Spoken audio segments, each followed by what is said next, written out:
Now, media items are not restricted to only images, though I only have images here.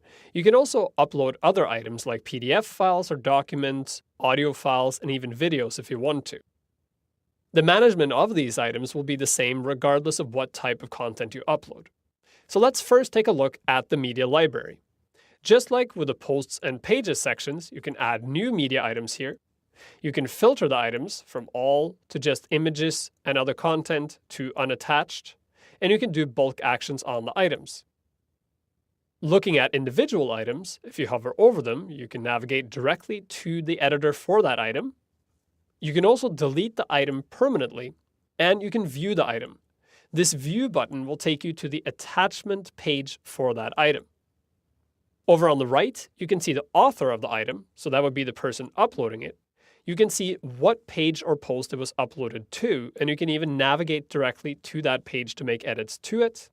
You can see how many comments are available for this particular media item, and you can see when it was posted. Now, you probably wonder why there would be comments for a particular media item. And this is what's interesting about how media is handled by WordPress. When you upload an image or an audio file or a document to WordPress, WordPress actually creates a new attachment page for that item.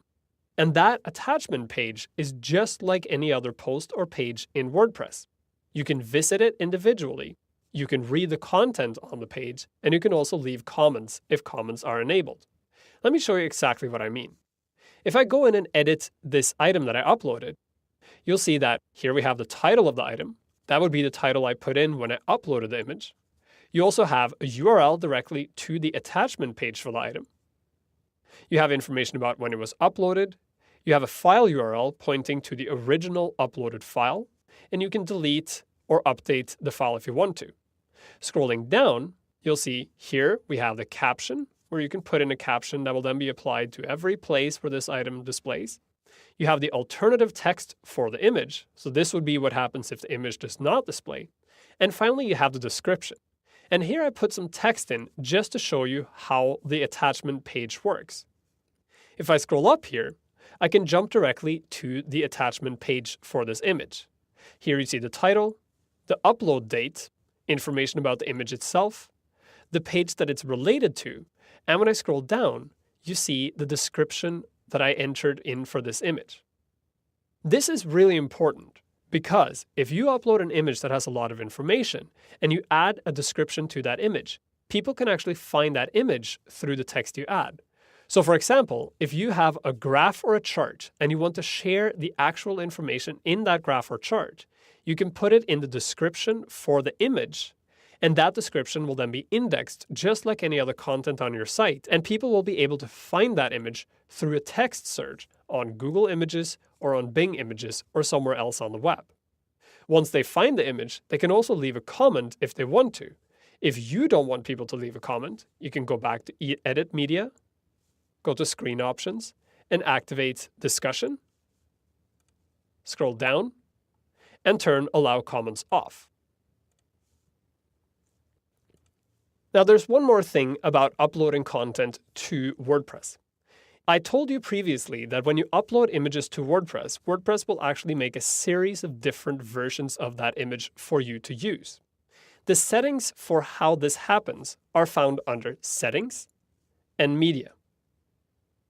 By default, WordPress will have a predefined thumbnail size, medium size, and large size for each image you upload. And here you see the thumbnail size is 150 by 150 and will be cropped so that it's a square. The medium size has a max width of 300 and a max height of 300, meaning at the most it'll be either 300 pixels wide or 300 pixels tall. And the large size has a max width of 1024 and a max height of 1024. Depending on the theme you're using, the theme might also create additional image sizes. So for example, this theme, 2014, creates a custom image size for the featured images so that they fit within the design. And you'll notice that sometimes it'll crop the top and the bottom of the images to make that work. If you don't like the default sizes that WordPress ships with, you can go in here and change them to anything you want. Just remember that when you change these default sizes, those changes only apply to new images uploaded into the system. If you want to make these new image sizes recursive so they apply to previously uploaded images, you need to use a plugin that will resize your thumbnails. There are several plugins available, and I'll address that a little later on in the course when we talk about plugins.